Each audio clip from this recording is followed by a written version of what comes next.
ہمارا دودھ کا کاروبار ہے بھائی، اور ابا سارا دن کام پر ہوتے ہیں، رات کو کبھی 1 بجے اور کبھی 2 بجے واپس آتے ہیں۔ ہمارے گھر کا ماحول بہت سخت ہے، سب ابا سے ڈرتے ہیں۔ ابا سخت مزاج کے ہیں۔ میں نے ابھی 12ویں کا آخری امتحان دیا تھا اور فارغ ہو گیا تھا۔ ابا اور بھائی نے کئی بار کہا کہ دکان پہ آ جایا کرو، لیکن میری دلچسپی نہیں تھی، اس لیے میں دکان پہ نہیں جاتا تھا۔ تو گھر پہ رہتا تھا، نہیں تو دوستوں کے ساتھ وقت گزارتا تھا۔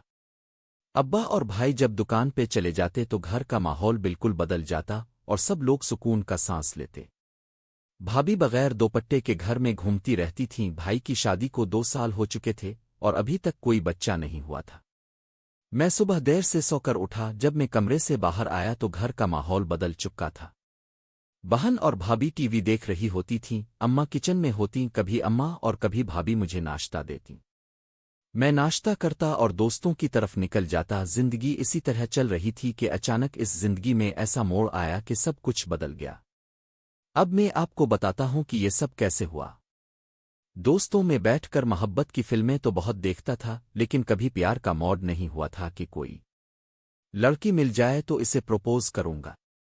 ایک دن میں اپنے دوستوں کی طرف گیا تو وہاں کوئی بھی گھر پر نہیں تھا، سب دوست کام سے گئے ہوئے تھے۔ اسی وجہ سے مجھے گھر واپس آنا پڑا۔ جب گھر میں داخل ہوا تو ماں اور بھابھی باہر صحن میں واشنگ مشین میں کپڑے دھو رہی تھیں۔ بھابھی نے مجھے دیکھ کر کہا، خالد اچھا ہوا تم آ گئے۔ یہ کپڑوں کی بالٹی لے کر اوپر چھت پر جاؤ، میں یہ کپڑے دھوپ میں ڈال دوں گی۔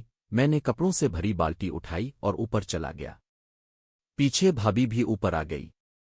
کپڑے دھونے کی وجہ سے بھابھی کے کپڑے گیلے ہو رہے تھے اور ان کا جسم واضح ہو رہا تھا۔ بھابھی نے مجھے کہا، خالد بالٹی سے میں کپڑے نکال کر مجھے دو میں تار پر ڈالتی رہوں گی۔ میں بالٹی سے کپڑے نکال کر بھابھی کو دے رہا تھا۔ بھابھی میرے سامنے کھڑی تھی اور تار پر کپڑے ڈال رہی تھی۔ یہ پہلی بار تھا کہ میں کوئی گھریلو کام کر رہا تھا اور بھابھی اس طرح میرے قریب کھڑی تھیں اور گیلے کپڑے تار پر ڈال رہی تھیں۔ کپڑے نکالتے ہوئے میرے ہاتھ میں لڑکیوں کے سیاہ رنگ کے کپڑے آ گئے۔ میں انہیں دیکھ ہی رہا تھا کہ بھابھی نے مجھے پیچھے موڑ کر دیکھا اور میرے ہاتھ سے وہ لیتے ہوئے بولے، بے شرم کیا دیکھ رہے ہو، لاؤ مجھے دو۔ کپڑے لے کے تار پر ڈال دیے اور بولی، اور کپڑے نکالو۔ میں نے بالٹی میں ہاتھ ڈالا اور کپڑے نکالے کہ بھابھی نے پیچھے موڑ کر مجھے دیکھا اور میرے ہاتھ سے کپڑے لیتے ہوئے بولی، خالد تم نیچے جاؤ اور کپڑے اماں سے لے آؤ۔ میں خالی بالٹی نیچے لے گیا تو اماں کپڑے دھو رہی تھیں۔ مجھے دیکھ کر بولے، خالد اور بھی کپڑے لے کے جاؤ۔ میں اماں کے پاس کھڑا ہو گیا۔ اماں نے کپڑے نکال کر میری طرف دیکھا اور کہا، خالد یہ کپڑوں کی بالٹی اوپر لے جاؤ۔ میں نے بالٹی اٹھائی اور اوپر بھابھی کے پاس لے گیا۔ بھابھی دیوار وہ باہر کی طرف منہ کر کے دیکھ رہی تھی۔ ہمارے گھر کے پیچھے ایک گراؤنڈ تھا اور بھابھی بھی اسی طرف دیکھ رہی تھیں۔ بھابھی باہر دیکھنے میں اتنی مصروف تھیں کہ انہیں میرے آنے کا پتہ ہی نہیں چلا۔ میں نے کپڑوں کی بالٹی رکھی اور بھابھی کے پیچھے سے باہر دیکھنے لگا۔ بھابھی اب کیا دیکھ رہی ہے؟ جب میں بھابھی کے پیچھے کھڑا ہو کر باہر دیکھنے لگا تو دیکھا کہ نیچے گراؤنڈ میں ایک گدھا کھڑا تھا اور بھابھی اس گدھے کو دیکھ رہی تھی۔ میں بھی یہ منظر دیکھنے لگا تو بھابھی کو لگا کہ میں آ گیا ہوں۔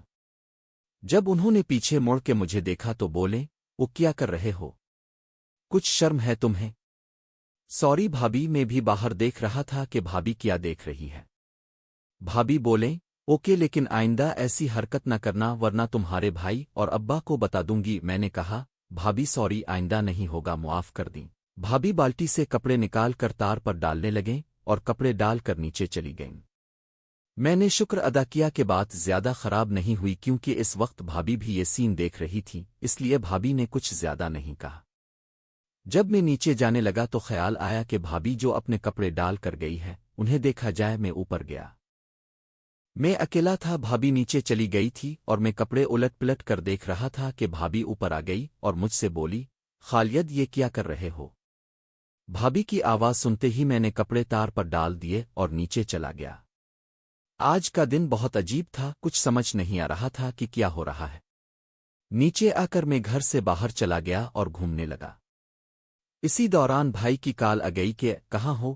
میں نے کہا، ای باہر ہوں۔ وہ بھائی نے کہا، دکان پر آ جاؤ، ایک کام ہے۔ میں دکان پر چلا گیا تو بھائی نے بتایا کہ تمہاری بھابھی کے ابا کی طبیعت خراب ہے، تو تم